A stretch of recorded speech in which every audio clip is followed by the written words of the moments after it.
Buenas noches, hermanos. Es un gusto para nosotros estar con ustedes en esta noche. Era una iglesia que no conocíamos aquí en Montevideo, así que para nosotros es un verdadero gusto acompañarles en esta noche.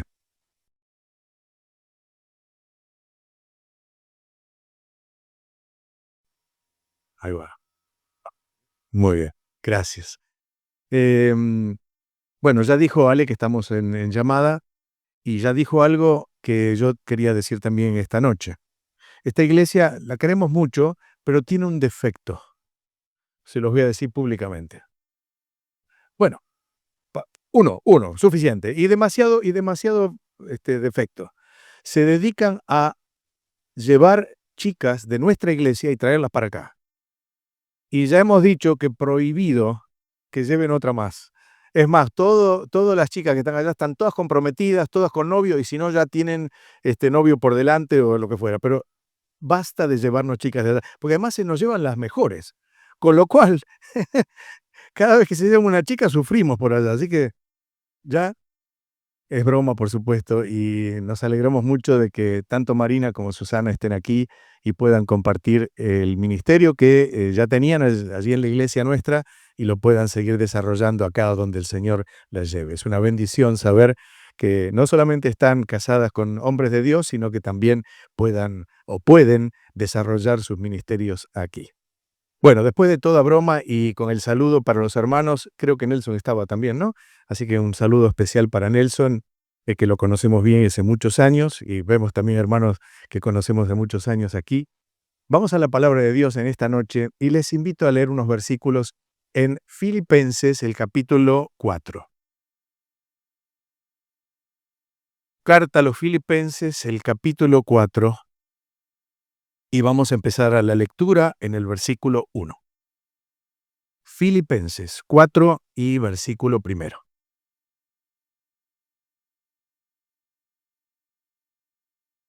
Dice así la palabra del Señor. Así que, hermanos míos, amados y deseados, gozo y corona mía, estad firmes en el Señor, amados. Ruego a Evodía y a Síntique que sean de un mismo sentir en el Señor. Asimismo te ruego también a ti, compañero fiel, que ayudes a estas que combatieron juntamente conmigo en el Evangelio, con Clemente también y los demás colaboradores míos, cuyos nombres están en el libro de la vida. Regocijaos en el Señor siempre. Otra vez os digo, regocijaos. Vuestra gentileza sea conocida de todos los hombres. El Señor está cerca. Por nada estéis afanosos, sino sean conocidas vuestras peticiones delante de Dios en toda oración y ruego con acción de gracias. Y la paz de Dios, que sobrepasa todo entendimiento, guardará vuestros corazones y vuestros pensamientos en Cristo Jesús. Hasta aquí la lectura en esta noche. Pablo, seguramente el carácter más grande que produjo el cristianismo, está escribiendo una carta allí a los creyentes de la iglesia de Filipos en el primer siglo, y probablemente esta sea... Ok. Genial. Bueno, no hay mucho que ver, pero de todos modos, gracias.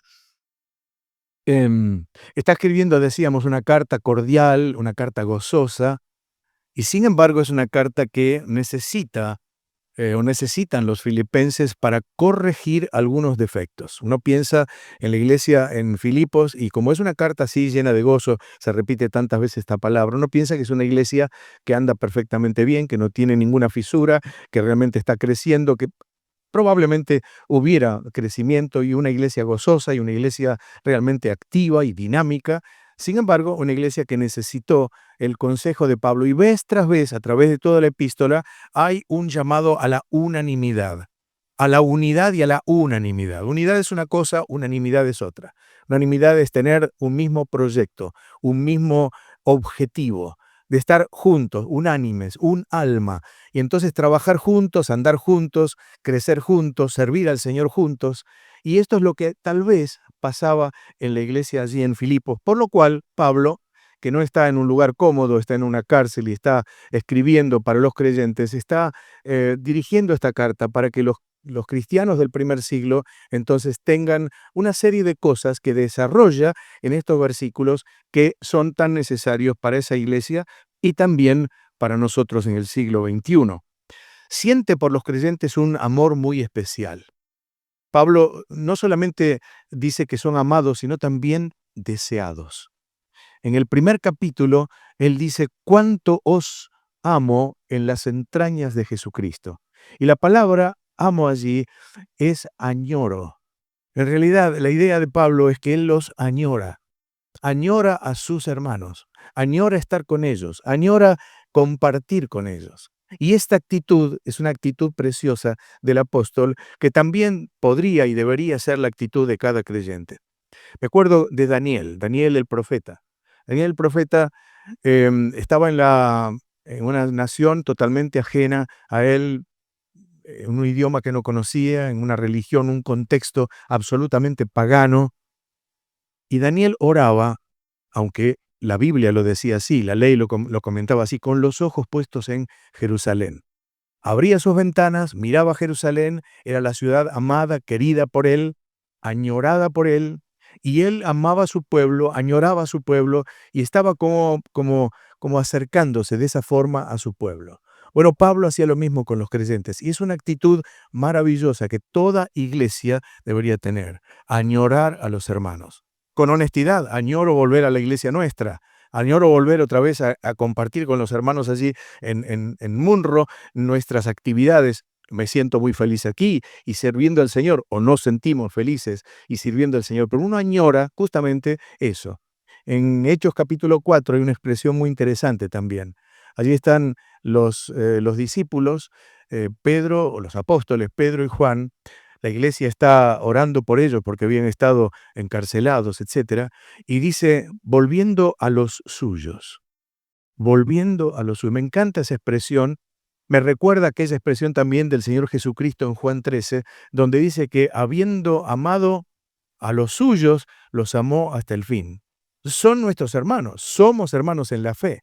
Y aunque nos sentimos muy a gusto en todos los lugares, nuestro lugar, obviamente, es el lugar donde el Señor nos pone. Y ahí es donde debemos estar. Esta es su congregación, hermano. Y allí es esa congregación donde usted añora estar y añora compartir con los hermanos. Bueno, Pablo escribe de esa forma. Es la añoranza, el cariño, el amor sincero de Pablo hacia esos hermanos. En estos versículos hay algunas cosas que yo quiero compartir con ustedes en esta noche muy brevemente y las vamos a mirar juntos. La primera de ellas es firmeza en toda adversidad. Versículo primero. Dice, así que hermanos míos, amados y deseados, añorados, amados, gozo y corona mía, estad así firmes en el Señor, amados. Notemos que se menciona la frase en el Señor en los versículos 2, en el versículo 4 también. No es con sentimientos humanos, ni con esfuerzos humanos, ni en el poder de la carne. Es solo en el Señor que los creyentes podemos estar firmes. Estar firmes es una expresión que ocurre varias veces en el Nuevo Testamento, 8 veces en las epístolas de Pablo.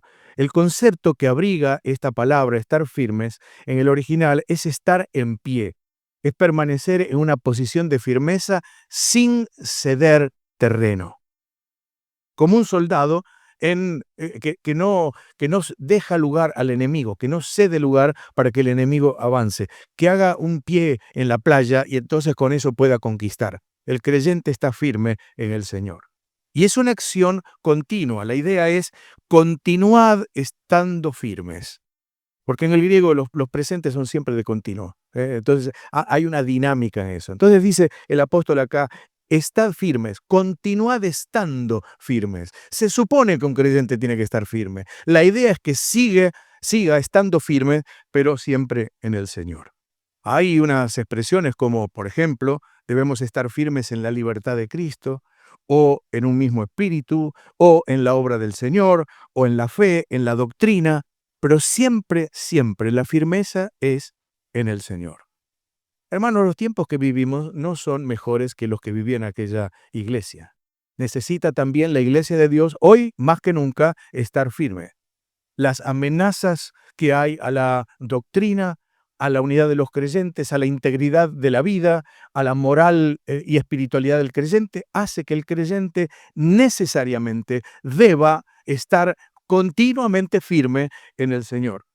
Y entonces aquí, ante cualquier adversidad que haya en la vida personal o en la vida congregacional, el apóstol dice: amados, añorados, deseados, estad firmes en el Señor. Ojalá en la iglesia, aquí, en las iglesias del Señor, hoy en día haya firmeza. Es una preocupación, veníamos hablando con Ale, lo que está pasando en el pueblo de Dios, en todo lugar, en Europa, en América, en Uruguay, en Argentina. Allá en Argentina es preocupante. Hay iglesias que se cierran, se están cerrando las obras. Iglesias que están dejando los lugares para que venga cualquiera y ponga cualquier cosa, lo que fuera. En Europa se ponen pubs o lugares de shows o lo que fuera, inclusive hasta templos islámicos en lugares que son iglesias del Señor. Hermanos, ¿saben? Estamos viviendo días complejos y esto no va a mejor. Esto va a peor. Si el Señor tarda, yo no sé si lo voy a ver, pero vamos a vivir días complejos y difíciles. No es que sea una advertencia, ni siquiera una profecía, no soy profeta. Pero sí sabemos que la cosa no viene mejor, sino al contrario, va a recrudecer porque el diablo cada vez está más astuto y cada vez está más fuerte. Pero los creyentes tenemos recursos para estar firmes. ¿Y cuál es el recurso? Estar firmes no en nuestra sabiduría, no en nuestra doctrina por ser solamente doctrina, no en nuestro poder, no en nuestras capacidades. Debemos estar firmes en el Señor. Ahí está el secreto. Segundo, unanimidad en toda relación. Versículos 2 y 3.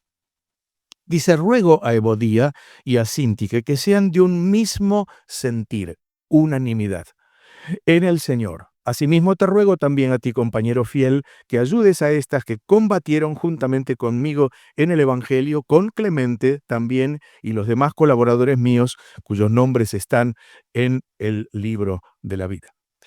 De un mismo sentir. Ya decíamos que uno de los problemas que tenía la iglesia en Filipos seguramente era eso. Y acá hay un litigio entre dos hermanas, Evodía y Síntique. Eran dos mujeres que seguramente, por lo que dice acá, habían trabajado mucho en la obra del Señor. No eran dos mujeres, diríamos, y permítanme la expresión, del montón, de la iglesia en general. Eran dos mujeres fieles, que evidentemente habían trabajado, porque dice: combatieron juntamente conmigo en el Evangelio. Eso implica evidentemente una tarea ardua, difícil, hecha con valentía. Combatieron. De modo tal que habían trabajado para el Señor junto con otros hermanos que Pablo menciona en el versículo 3, Clemente, etcétera, y otros colaboradores, y también probablemente ese que dice compañero fiel. Algunos dicen que se llama, la palabra es sísigo, y puede ser que eso sea, compañero fiel, la equivalencia de un nombre de una persona, de un creyente que se llamaba Sísigo. Y entonces era otro de los integrantes de la iglesia allí en Filipos. Los nombres de estas mujeres evidentemente podían evidenciar un carácter muy precioso en cada una de ellas. Fíjense, Evodía significa fragancia y Síntique, afable y de buen carácter. Lo habrían perdido en el camino, obviamente, porque ni fragancia ni buen carácter en ninguna de las dos. ¿eh? Estaban enojadas, peleadas una con la otra. Alguna chispa, por alguna razón, algún personalismo en la tarea que estaban haciendo hacía que estuvieran enfrentadas una de otras. Entonces Pablo tiene una exhortación para las dos. Pero fíjense cómo dice, en nuestras Biblias nosotros leemos acá: ruego a Evodía y a Síntique que sean de un mismo sentido. Si usted va al original, dice: ruego a Evodía y ruego a Síntique. Es decir, es enfático el apóstol. No es una cosa así, a las dos, no. es a cada una de las dos. ¿Por qué? Bueno, porque en un litigio, evidentemente, aunque sea en diferente porcentaje, cada uno tiene un problema y tiene una parte del problema. Y a veces esos problemas deben resolverse justamente con ese espíritu de unanimidad, ese espíritu de poner lo que uno es, lo que uno hace, lo que uno siente, para entonces comprender al otro con empatía, con amor cristiano y extender los brazos en un abrazo justamente fraternal. Pablo entonces está diciendo que ese compañero fiel pueda hacer alguna cosa para que estas dos mujeres otra vez puedan ser unidas una a la otra. El apóstol Pablo nos lleva en el capítulo 2 justamente al mayor ejemplo que podemos tener en esto de tener un mismo sentir. Y ustedes saben quién es. Haya pues en vosotros este mismo sentir que hubo también en Cristo Jesús. Este mismo sentimiento, esta misma forma de pensar. Esta misma forma de pensar que hace que Cristo deja el ámbito glorioso y viene a este mundo de miseria para buscar al pobre y perdido pecador. El que era el Dios de la gloria viene para ser su nombre, en las limitaciones humanas. El que es el Señor de los cielos, rodeado por ángeles, arcángeles, serafines, querubines, que se rinden ante su voluntad, que le sirven a la voz de su precepto, viene a este mundo para hacerse un esclavo entre los hombres. Esclavo de Dios, siervo de los hombres. Y ahí vive Cristo. Y entonces el ejemplo máximo que podemos tener es Él. Haya pues en vosotros este mismo sentir. Una persona que humildemente rinde su servicio a los demás, amando a los hermanos, amando al Señor. En tercer lugar, gozo en toda experiencia. Versículo 4. Dice, regocijaos en el Señor. ¿Cuándo? Siempre. El término más usado en esta epístola justamente es gozo, gozarse, regocijarse. Aparece 15 veces en la epístola, o sea, básicamente una vez cada 7 versículos. Indudablemente estaba en la mente del apóstol, ¿eh? Un hombre que, a pesar de los padecimientos que había sufrido, que sufría y que seguiría sufriendo, evidentemente era un hombre que tenía el gozo en el corazón.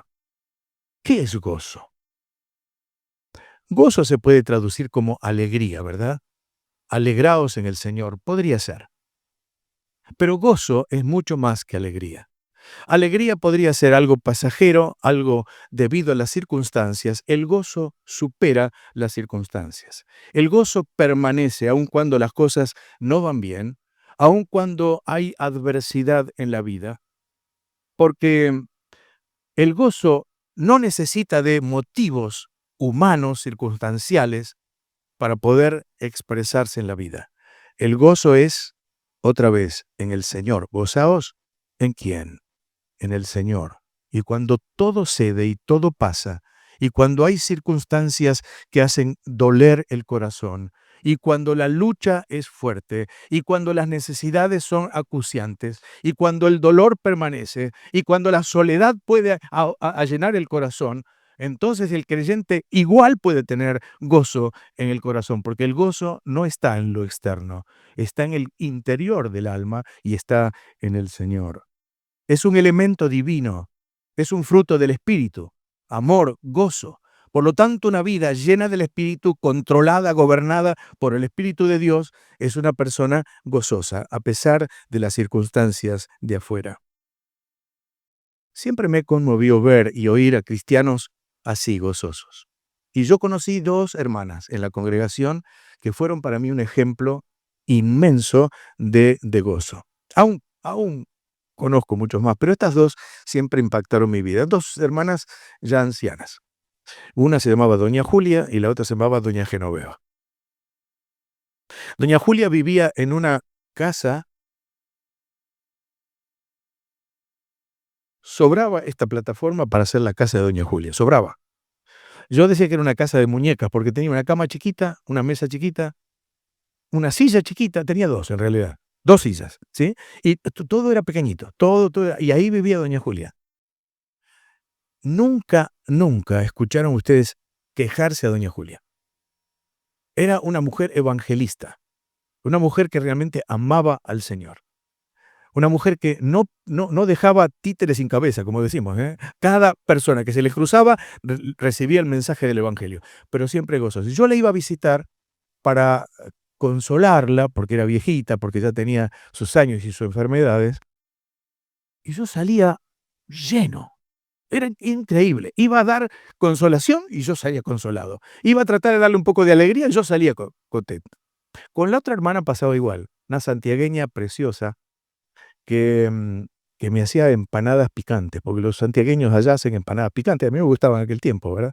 Así que yo iba a la casa y me decía, me decía, eh, no me decía querido. Bueno, ya no me acuerdo cómo me decía, pero algo así, una cosa muy cariñosa. Y entonces me decía, te hice empanadas, te hice empanadas. Y aquella mujer que tenía todas las enfermedades que ustedes pueden pensar, que ya era muy mayor, consolaba mi corazón y me llenaba de alegría. Y también vivía solita. Y sin embargo el gozo desbordaba el alma de aquella mujer. ¡Qué maravilla que es esto! ¿Por qué? Porque no era que se gozaban o se alegraban en las cosas que tenían, porque no tenían nada. Es más, tenían enfermedades, con lo cual podían estar hasta amargadas. Hay gente amargada cuando tiene una enfermedad y parece que fuera, lo decimos con respeto, hay enfermedades que son terribles, lo es cierto. Pero hermanos, por encima de todo, deberíamos aprender, yo el primero, no me pongo de ejemplo de nada, ni mucho menos. Pero cuando hay circunstancias difíciles en la vida, el gozo del Señor aún permanece.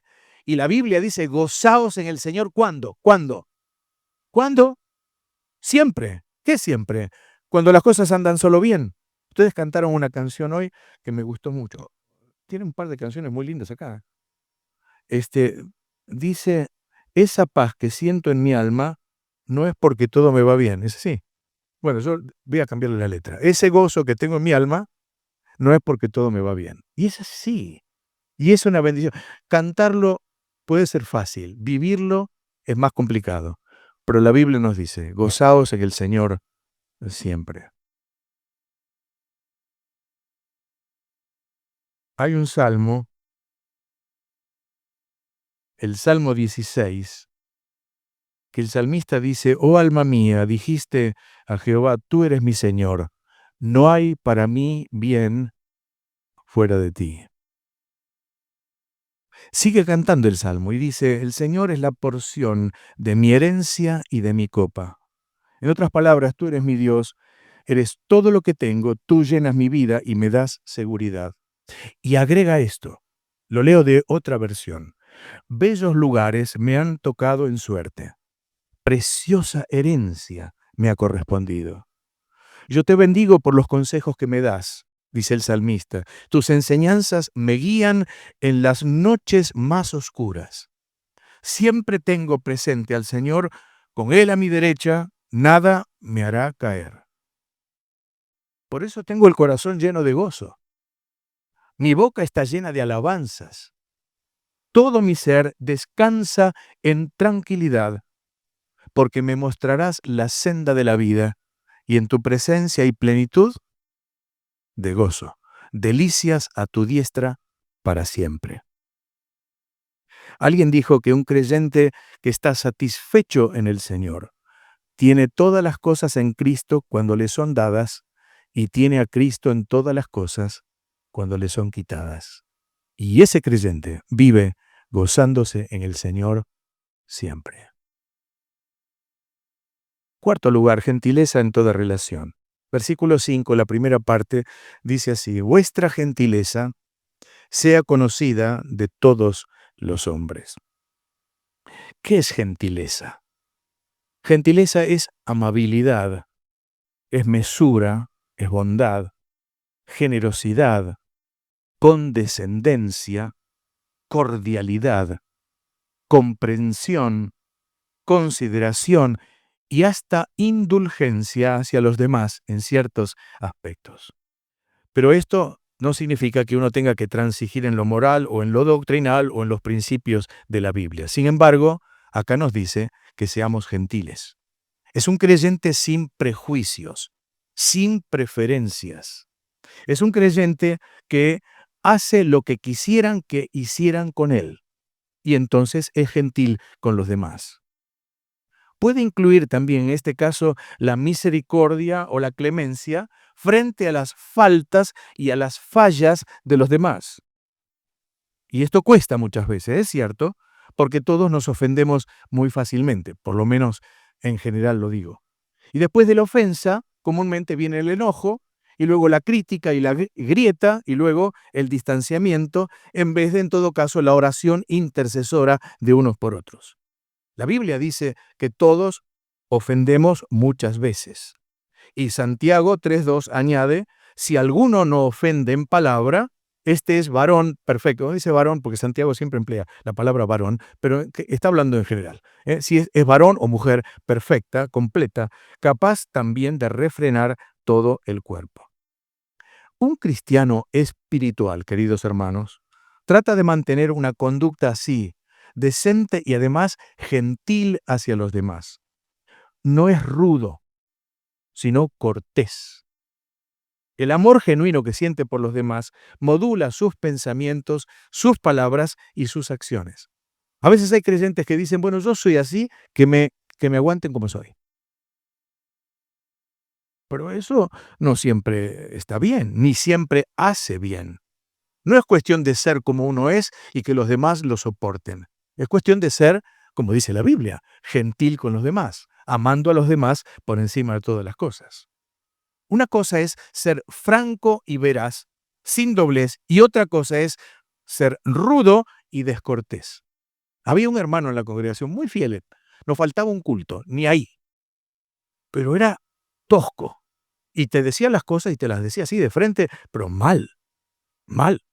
Me acuerdo una vez, cuando yo di mi primer mensaje en la Cena del Señor, yo tenía 14 años, y recién bautizado, había ido al campamento Elim allí, y habíamos tenido unos estudios del tabernáculo, y me impactó la vida, fue impresionante, eso me cambió.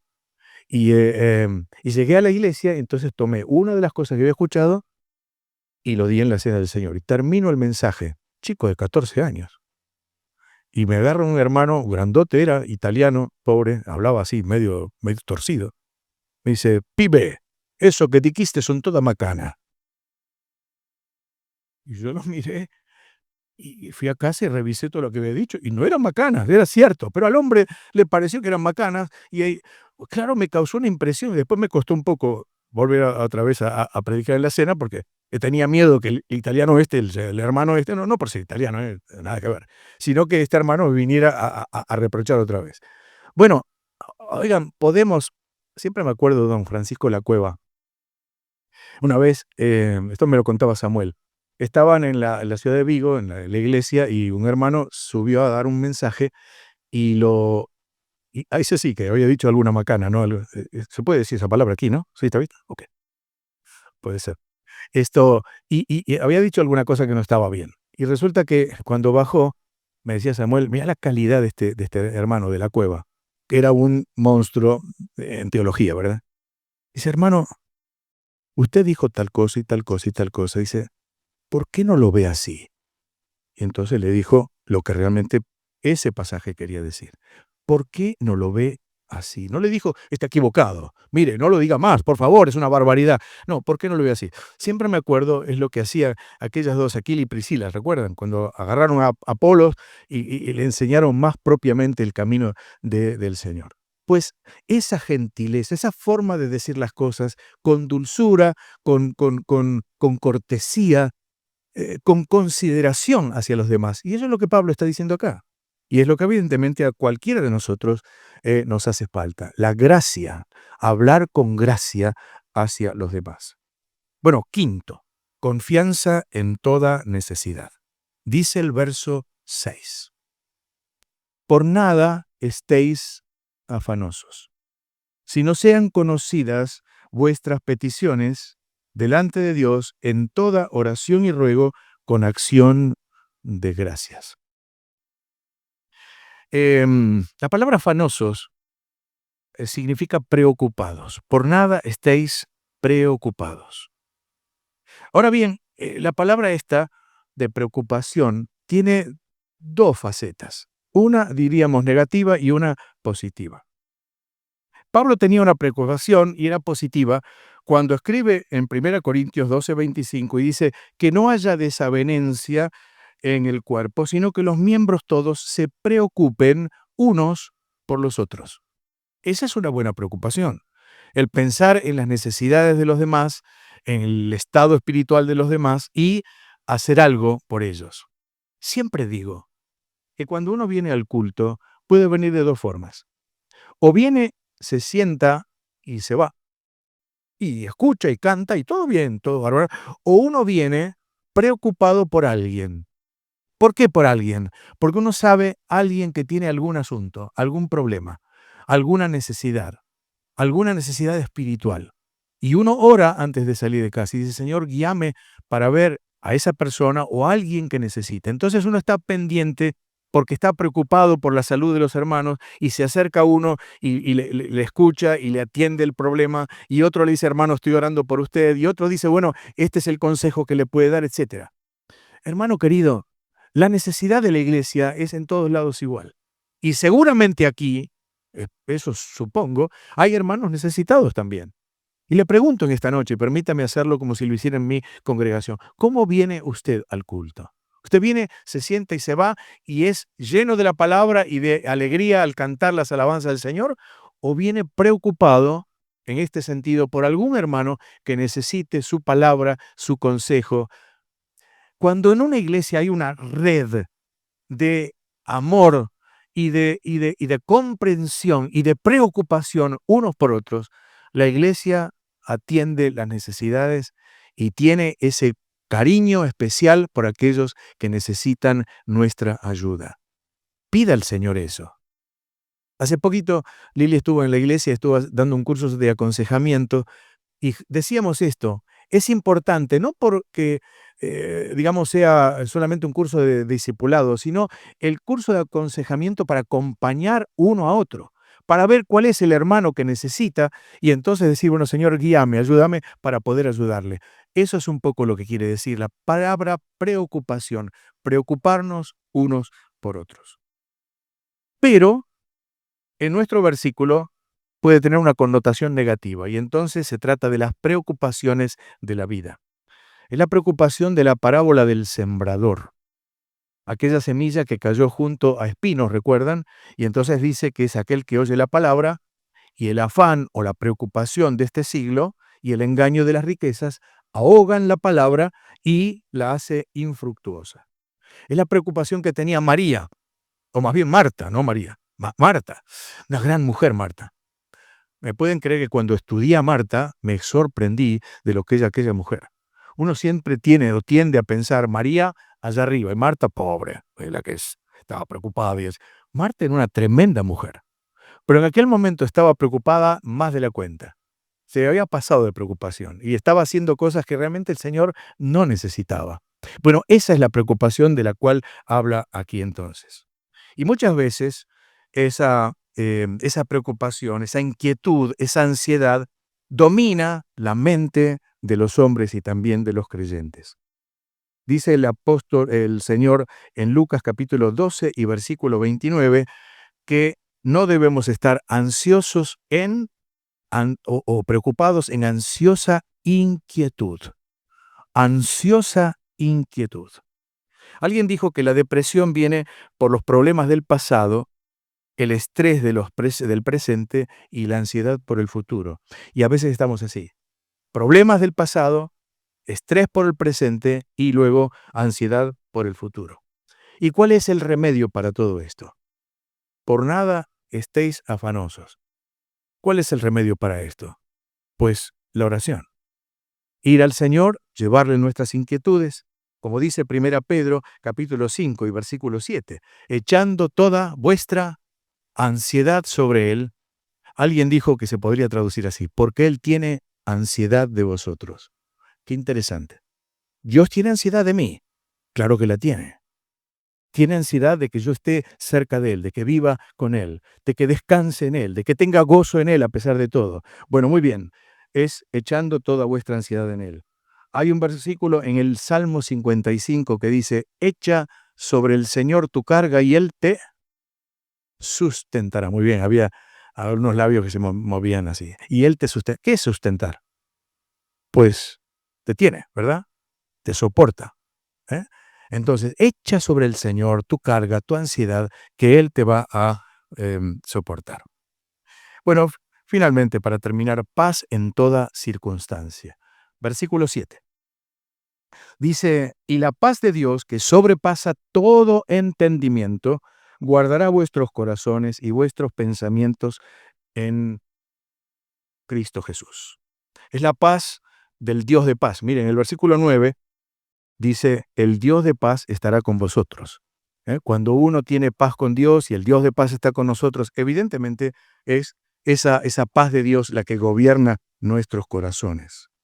En Juan capítulo 14 y verso 27, el Señor dijo esas palabras tan conocidas. La paz os dejo y mi paz os doy. Yo no la doy como el mundo la da. Así que no se turbe, no se preocupe vuestro corazón ni tenga miedo.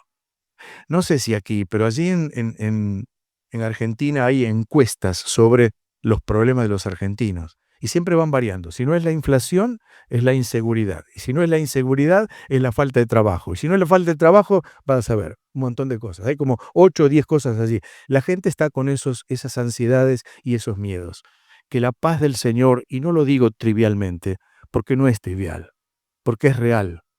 Porque aunque nos cueste muchas veces, esa paz del Señor guarda el corazón. Mira, la palabra guardar, justamente en ese caso, es la palabra de un centinela que está velando y cuidando el lugar donde está la gente o donde están los soldados, etc. Es el Señor es el guardián de nuestra vida a través del Espíritu Santo. Hay un himno que dice, cuál la mar hermosa es la paz de Dios.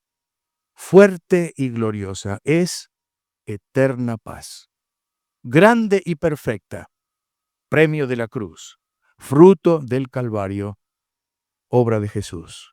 Y en su coro dice, descansando en Cristo, siempre paz tendré. En Jehová confiando, nada temeré. Me gustaba mucho también esa canción que ustedes cantaron hoy. No miro circunstancias, yo miro su amor. Y cuando es así, la paz de Dios es el centinela de nuestras almas para guardarnos de toda ansiedad. Ahora bien, ¿cuál es la causa del gozo, de la gentileza, de la confianza, de la paz que inunda la vida del creyente? Termino con esto. El final del versículo 5. Dice, el Señor está cerca. Esta expresión se puede tomar de dos formas. En primer lugar, puede ser el Señor está cerca porque Él está a las puertas, y de hecho está. El Señor está cerca nuestro, pronto el Señor va a descender, es nuestra esperanza, es nuestra gloria. Pronto escucharemos la trompeta, será en cualquier momento y ojalá fuera hoy, como solemos decir y como canta un himno, ojalá sea hoy. Y el Señor baja para recoger a su iglesia, llevarla con Él y estar en sus atrios, en su casa, en la casa del Padre para siempre. Pero hay otra forma de interpretar este versículo, y es el Señor está cerca ahora, aquí, cerca tuyo, cerca mío. El Señor está cerca porque vive con nosotros a través de su presencia en nuestra vida, a través de la persona del Espíritu Santo con nosotros. El Señor está muy próximo. Y mis hermanos, si queremos tener una vida donde haya estas condiciones que hemos visto en esta noche, estos requisitos para la vida del creyente, estas exhortaciones para que el creyente sea un creyente que tenga una vida tranquila, una vida de paz, una vida gentil, una vida de servicio, una vida sin litigios, unánime uno con otro. Si queremos una iglesia que tenga el gozo y la unanimidad que se necesita para servir al Señor y hacer la obra del Señor, aquí y en cualquier lado, pensemos una cosa, pensemos que el Señor está cerca. Tú inclinas tu cabeza, doblas tus rodillas, buscas la presencia del Señor y sientes que el Señor está muy cerca. Tú tienes problemas, tienes ansiedad, tienes inquietudes, vas a la presencia del Señor y el Señor está cerca. Tú tienes problemas, litigios, alguna ofensa que te han hecho o alguna ofensa que haces, el perdón que te hicieron o el perdón que tienes que dar y vas al Señor y el Señor está cerca. Tú tienes, como decía Habacuc, necesidad porque la higuera no produce fruto y porque no hay ovejas en los corrales y porque las cosas no están bien. Y vas al Señor y el Señor allí está, cerca, cerca de tu corazón, cerca, más cerca, oh Dios, de ti. Y eso es lo que necesitamos, estar cerca de Él y que Él lo sintamos cerca de nosotros. Mis queridos hermanos, la iglesia de Filipos no es mejor ni peor que la iglesia aquí en Manga, ni allá en Munro, ni en cualquier lado. Es una iglesia con creyentes. Creyentes con necesidades, con triunfos, con derrotas, con vidas que necesitan la presencia de Dios. Que Dios nos ayude a cumplir con todas estas cosas que dijimos, aprenderlas a vivir, aprender a vivirlas, ¿sí? De modo tal que tengamos una vida que agrade al Señor y que podamos sentir que no solo Cristo está muy cerca en su venida, sino también muy cerca del corazón. Sea así, para su gloria y nuestra bendición. Amén.